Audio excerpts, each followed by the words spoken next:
Hey there, everybody. Matthew Reilly here. You sent me your questions, so I am here to answer them. So, without any further ado, let's get underway. Question one: what made you become a writer and why are you so awesome at it with your inspiration and ambition? Okay, nice question. Why did I become a writer? I was looking at the books I was reading, Michael Crichton, Tom Clancy, Jeffrey Archer, and I thought nobody's writing a book with the pace of Michael Crichton and the geopolitical intrigue of Tom Clancy. And when you look at my book Ice Station, the one that really took off, it's basically the blend of the pace of Crichton and the geopolitical intrigue of Clancy. Stephen King once said, every writer at one stage in their career looks at the books they're reading and says, I can do better than that. And that's pretty much what I wanted to do. Do you have any input in who voices your audiobooks? For example, actor, coaching of the name pronunciation, signing off on the performance before it gets released. I do not sign off on the performance before it gets released. I trust the audio publisher, Belinda, to do a great job, and they always do. I don't pick the author generally. Sean Mangan is the guy who's been reading my books for years. He does a great job. The fans love him. Who am I to intervene? We did audition different readers for the tournament and for Mr. Einstein's Secretary and The Secret Runners of New York, chiefly because those books are narrated by a female narrator, all three of them actually in the first person. So in that case, I did get sent audio files from actresses, and I did get to pick the reader for those books. I don't advise them on pronunciation. I let them do what they have to do. This might be a daft question, but could you ask Matthew whether JJ's boots in Interceptor are like Indiana Jones's boots on purpose, or is it just a cool coincidence? It is just a cool coincidence, but I myself did notice it when I was on the set. Is there a possibility of an anthology of short stories about how Huntsman met each of his team members, the mission scenarios, with the exception of Pooh Bear and Stretch, before the missions that led to the Seven Ancient Wonders book? I felt there might be more to the backstory for them. There is an idea there, but that's actually not something that I really want to pursue. I'm really happy where I left the Jack West books. I counted all the way down to 1. I'm not going to go to 0. It's done. Ask Matthew this question. I asked Matthew this question at a book signing, and he said it was a good question, so it must have been. What was Scarecrow's call sign before he was named Scarecrow?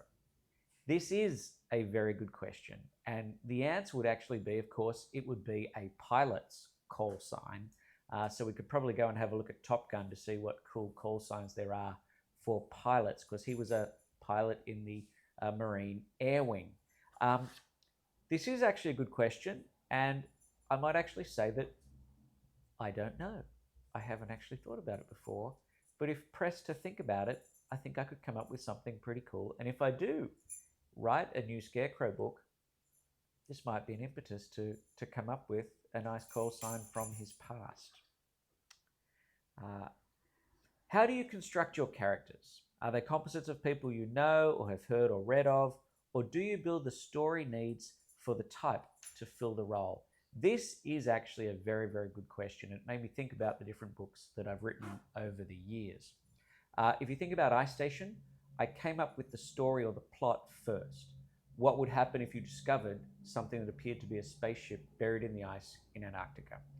You would send your troops in to go and get it. The people who own the station, the United States, would send in the lightest, fastest team of Marines to go and protect what was there. Creating the Marine team that went in to protect the station came after coming up with the plot.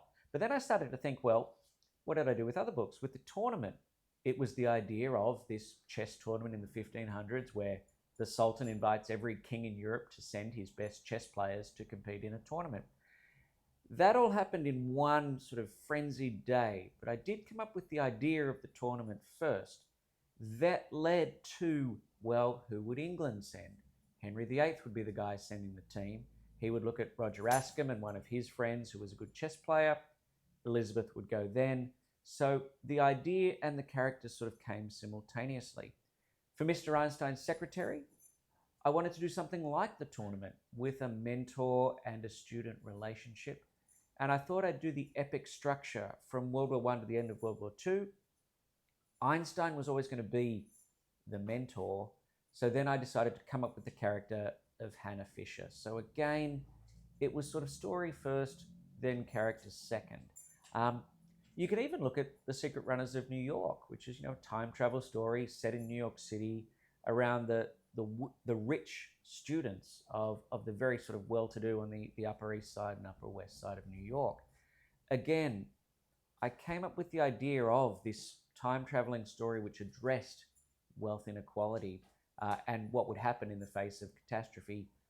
I then populated the story with characters who I felt would help that story. So for me, I think in my heart of hearts, I'd have to say it's plot and story first, character second. Who is the favorite character for you to write? I love writing about Mother. I love writing, putting words in her mouth, Aloysius Knight. And actually, I really enjoyed writing the character of Albert Einstein. When I wrote Mr. Einstein's secretary, I knew people could look up everything on their phones. So what I set out to do was, wherever you see Einstein in that story, when he has dinner at the White House, when he goes to the Solvay conference, these are all actual historical events. So if he went to the White House on that date, that really happened. What I got to do was put words into his mouth at that event. So we don't know what Einstein said at the dinner table at that White House dinner, or what went on in the back rooms of the Solvay conference.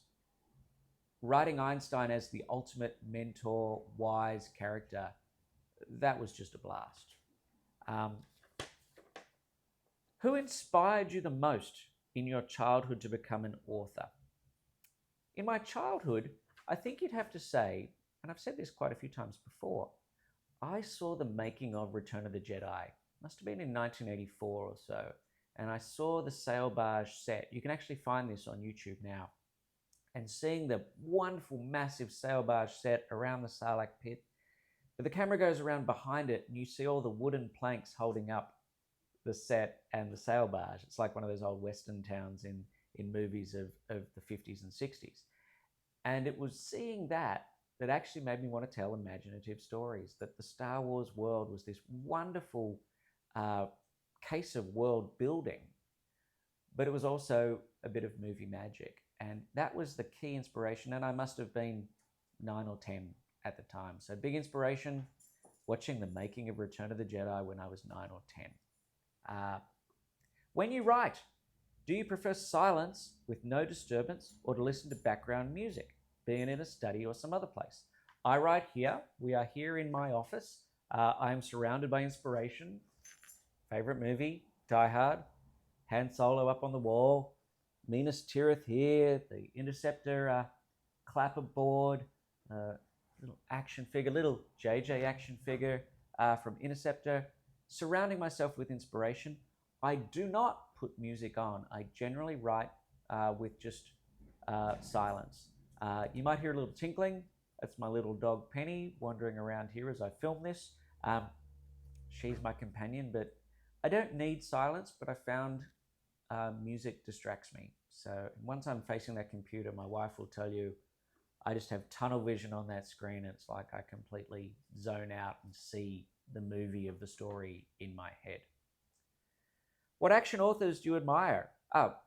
You can go to Michael Crichton, Tom Clancy. I've been rereading Dan Simmons' Hyperion Cantos recently, the 4-book series. It's funny, there are 4 books in the Hyperion series. Hyperion, Fall of Hyperion, Endymion, Rise of Endymion. I'm not a fan of the first book. I'm not a fan of the last book. But the 2 middle books, The Fall of Hyperion and Endymion, are just fantastic. They are lessons in urgency about basically the invasion of the human galactic civilization in space. Sometimes I read screenplays. Actually, I read a lot of screenplays. If you want to read good action, read the action in screenplays. When is the new book out? Probably late 2025. Don't hold me to it, but I'm hoping for mid-October. What's it about? It's a detective thriller, and that's all I'm going to say. Finally, what's next for Matthew? Oh, there's another one here. Having seen Free Guy, Reacher, and now Red One, and all the effects that come with them, why can't we get a Matthew Reilly series? I live here in America. I live in LA, in Hollywood. I have sold my books to studios all over town, Warner Brothers, Fox, Sony, Disney, and for various reasons, they don't get made.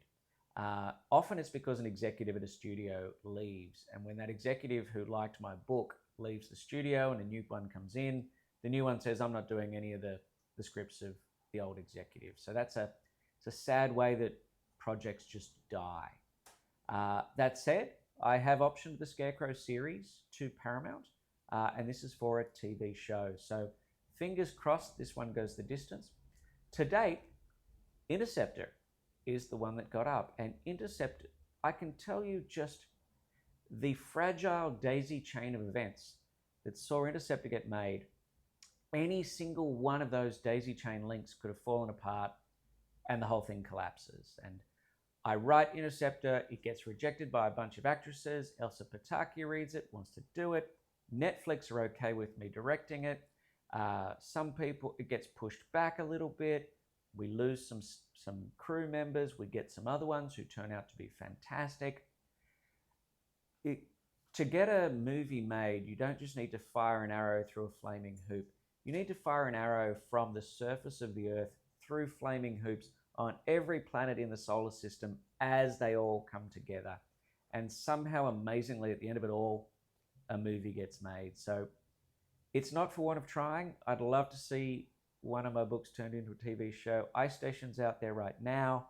Secret Runners of New York is actually sneaking up in another avenue. So hopefully there'll be something there, but they're not going to be coming anytime soon. It'll take a while for them to gestate and be made. And the final question is, what's next for Matthew Reilly? You know, it's funny, after directing Interceptor, this was a big deal, and it's hard for me to overstate just how important this was for me, you know, moving forward with my career. I love writing my novels, but I also now love making movies and I love directing. And Interceptor did so amazingly well that now I get scripts sent to me with people asking me if I would like to direct. And I've had a couple of scripts recently which I really liked. And so I've put my hand up to direct them. I can't tell you what they're about just yet, but as I say, it's the movie business. These projects could collapse at any moment. So whichever one gets up to the start line first is the one I'll make. So new detective book coming out at the end of 2025. Hopefully I spend all of 2025 making a new movie, which then you'll see probably come 2026. That's it for me. Thank you for joining me here. You know, I hope to come back to this seat in the future and maybe do some other videos. I hope that answered all your questions. See you later.